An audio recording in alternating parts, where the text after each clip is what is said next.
Okay, people, My Hero Academia, things are so dire right now that they had to send out the big dogs. Actually, the big dogs had to send themselves out because there's so much chaos going on right now in My Hero Academia manga. Even the politicians can't really agree on what the heck to do. However, the #1 hero of the United States of America said, oh, no, we're not doing this right now, fam. We going over there. We making waves. Things is getting crazier and crazier. And My Hero, not to mention, we gotta talk about what happened last week of things was trending for, yeah, a bathtub scene. We're gonna talk about that too. My Hero Academia fandom be wildin' sometimes. Without further ado, I guess let's talk a little bit of that My Hero Academia. Hold on. The greatness of Stars and Stripes? I don't know. Let's just do it. No matter how you feel, get it done. No matter how you feel, get it done. No matter how you feel, get it done. No matter how you feel, get it done.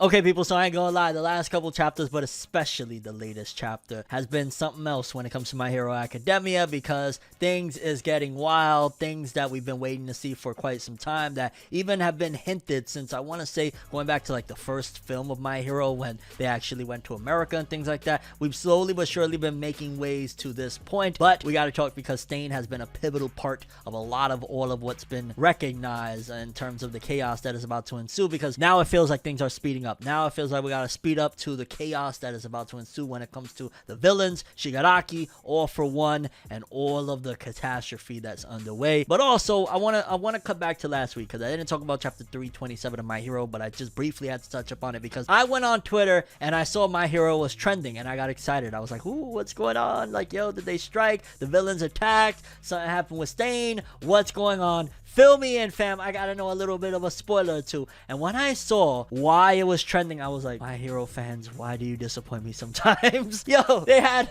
the chapter trending over a bathtub scene. I was like, Fujoshi fans, y'all go wild with it, okay? Like the whole Deku x Bakugou stuff, y'all be going wild. We get it. They were in a bathtub. We get it. That's a classic staple in anime and manga. The bathtub scene, yeah, been done a billion trillion times in anime and manga. Nothing new here, folks. But it was trending, and I was like, okay then. Because while they're splashing in the bath, and, you know, Deku is getting his time to relax and rest after all of the, you know, solo hero adventure that he went through, something that I guess was notable, which I was like, okay, it's not the biggest thing in the world, I'd say, for the manga to be trending, but I like it that there's some character development being showcased on Bakugou's behalf, where he corrects himself, where he's about to address Deku as Deku. And remember, Deku, the origin of that was Bakugou basically trying to pick on him and bully him, calling him Deku. Deku actually initially was a bad word, and he kind of, you know, Deku flipped it around and turned it into his hero name, basically taking the haters trying to bring him down and turning it into something positive for himself. However, Bakugou was quick to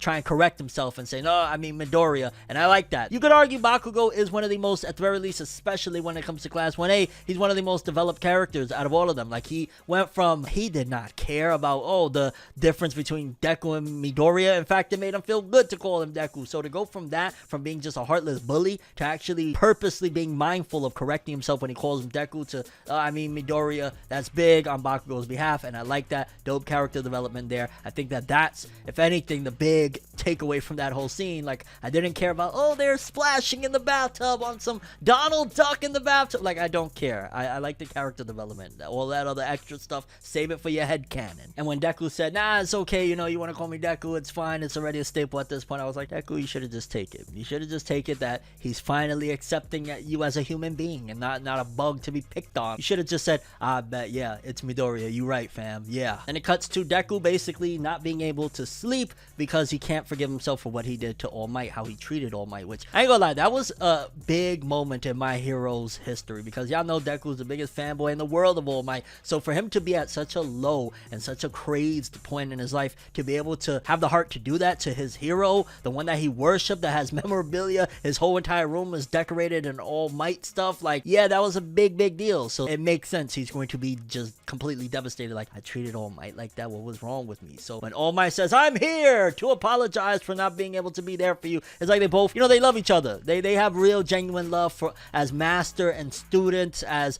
teacher, all of that jazz. Like they really have a bond together, because like instead of All Might showing up and saying, yo, what's good, where's my apology, he's coming to apologize when really it should be Deku. Like, you don't got nothing to apologize. Maybe you feel bad and you're beating yourself up because you wish you would have done more, but Deku's the one that was being a little bit of a turd there, mate. But thankfully they patched things up, and now All Might is off to go meet up with Endeavor and that crew in order to get things moving on that side of things. And there was just like a little bit of, I guess, slice of life downtime moments there with, like, Deku passing out from exhaustion of everything he went through, and then Todoroki reflecting on his family dramas, but also showing character development on his side of things, of how he's kind of not necessarily over it, but it doesn't affect him like it did, early in the series, where he was completely like, I don't care about none of you guys, leave me alone. That's kind of showcasing, as corny as it is, that the power of friendship really changed this dude for the better. And I ain't gonna lie, I started getting a little bit, I don't know if cringed out would be the words to use, but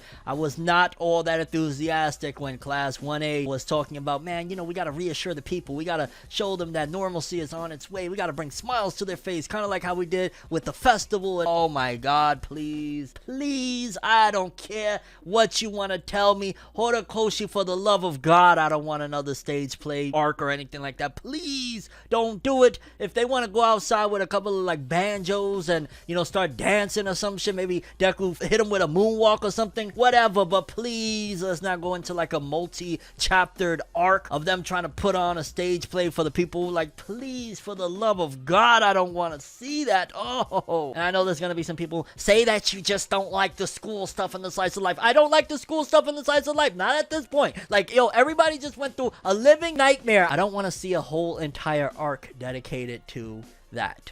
We're past that point already. They want to do a chapter of that.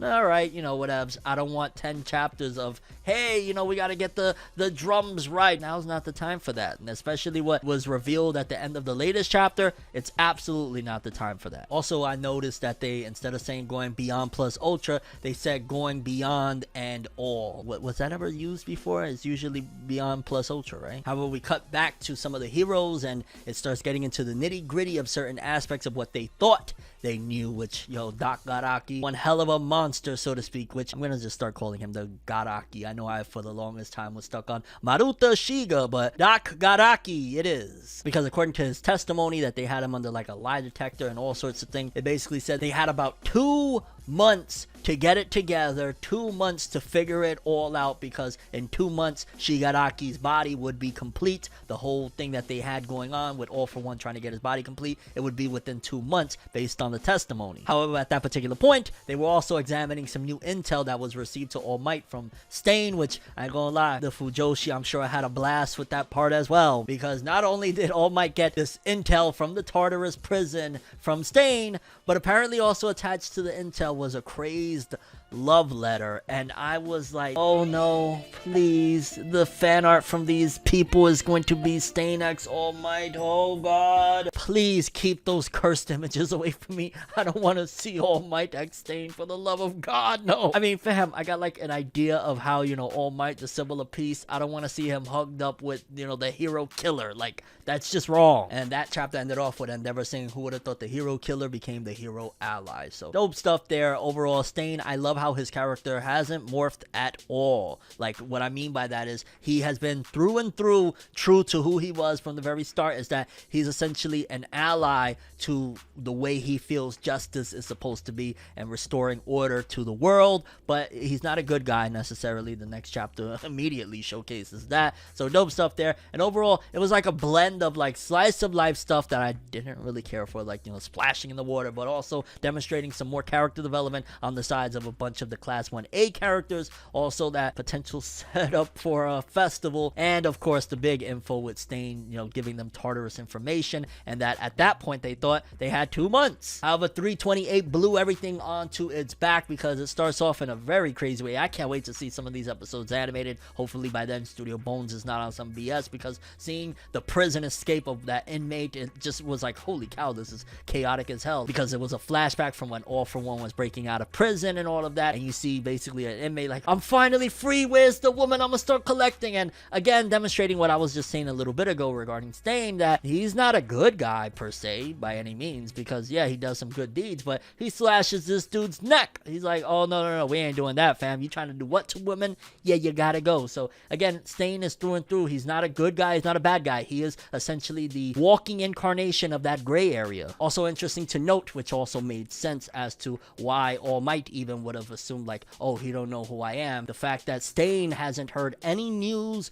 any updates of the outside world ever since he was arrested all the way back in his arc in Hosu. So at that point, he didn't know anything. He didn't know that All Might wasn't the symbol of peace anymore. He didn't know what All for One had did. He didn't know about Shigaraki's massive war, the liberate. He ain't know nothing. And it goes more deep into Stain's escape and how he saw Tartarus was completely destroyed, which also gave him an idea. If Tartarus is destroyed, there's problems outside in the real world. Like, what is going on right now? And as he's escaping, he comes across a security guard that is basically on death's door, clutching a piece of technology there like it's a weapon, like it's a baby or some shit. And Stain is like, must be important there, fam, huh? And even though initially the security guard is reluctant to give the information, Stain basically is like, yo, don't worry, I'm going to get it to the right person. And I love the way Stain described himself. Yeah, this is who really Stain is. Stain's return in the last few chapters has just been, honestly, I would argue, almost brilliant and true to blue to the character that he was way back when he was introduced. Because he's essentially saying, yeah, I'm an ally to the way the world once was and a beast all the same. Like, yeah, I'm not a good guy, I'm a beast,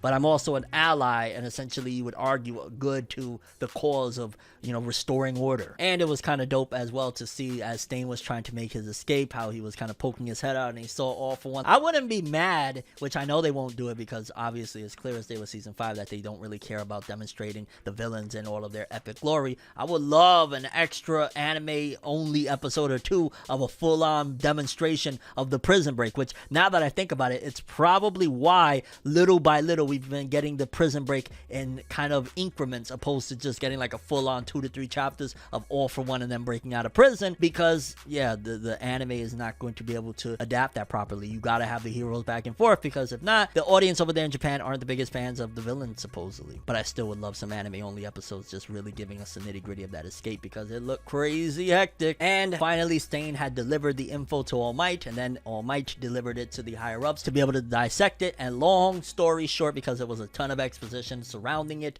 basically that info had the words muttering that Shigaraki would be complete in 38 days opposed to the 2 months that they thought they had, and this info was recorded roughly 35 days ago. So essentially in 3 days time Shigaraki will be complete, which pushes and kind of moves the story forward in a major way instead of having to wait a while. Yeah, we got 3 days until everything is about to go and kick into high gear, hopefully, and I can't freaking wait. I am looking forward to this. Y'all know that we are in the final act of My Hero Academia, and even the editor of My Hero Academia said the final arc. It looks like we're about to head into it, and I don't know if we're going to go into, again, maybe this is the finale of My Hero Academia, and maybe the academia portion is going to be thrown out the window and we're going to go into a time skip and all sorts of stuff. But as it stands right now, with everything we've gotten, it looks like we're really heading towards the end and the final battle. But it's also kind of crazy because within all of that, we got a bunch of politicians from, it looked like the United Nations, which I love how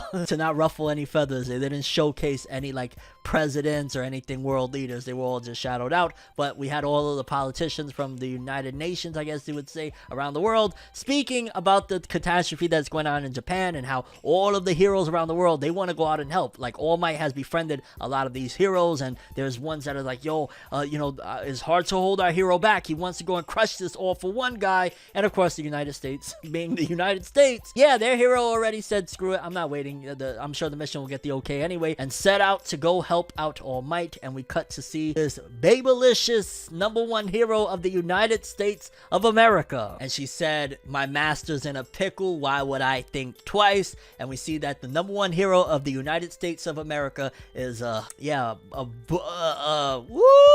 I'm I'm like, yo! Star and Stripe, the #1 hero, and apparently was under the tutelage at some given point of All Might. I'm not sure if this was ever referenced before in like maybe one of the films or something like that, because again, I know we hinted at All Might's time in America and stuff like that, but I absolutely loved it. I think that was really dope, them showcasing the #1 hero from the United States and how she don't give a shit. She ain't waiting for the politicians. She's like, no, he needs me now, and I'm off. I can't wait to see what she's all about. I can't wait to see all these heroes coming through. We need a lot of people now. Like, our forces have been crippled, and we got a crap ton of villains all over Japan destroying everything. We got All For One. If Shigaraki being perfect is going to be something that nobody can handle, yes, send all of the heroes around the world to come and help out. And I ain't gonna lie, that really got me excited. The ending of 328 was huge. #1 hero of the United States. Let's go, baby. Very curious what you guys thought about these last couple chapters. How do you feel about the #1 hero, Star and Stripe? Are you excited for her? What do you think her powers are going to be like? Maybe it's gonna be something where like she throws like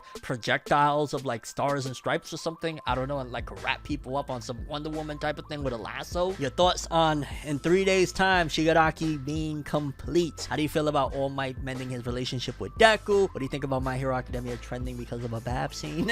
Your thoughts on Bakugou's character development? That was something that was good out of that whole Bab scene. And do you think we're going to be getting a festival thing soon again? And your thoughts and expectations of everything to come with My Hero Academia 329 as we march towards the climax. I'm excited. Star and Stripe, let's go, baby. Let's do it. #1 hero of the USA. Let's go. That's all I have for this one, though. Thanks for watching. Hope you enjoyed. If you liked anything I had to say or enjoyed the video, drop me a like. I'd greatly appreciate it. And if you want more from me, make sure to subscribe. Follow me on Twitter, Instagram. Hit that bell to get all notifications. And if you want to follow any of my other social media, links are in the description below. I'm ForneverWorld, and as always, people, have an awesome day. And remember the golden rule: anime and manga for life. Bye. Have an awesome day. Peace in, and oh my God, Star and Stripe, come here now. Down bad world, baby. Down bad.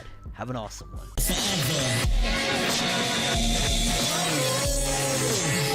You are me.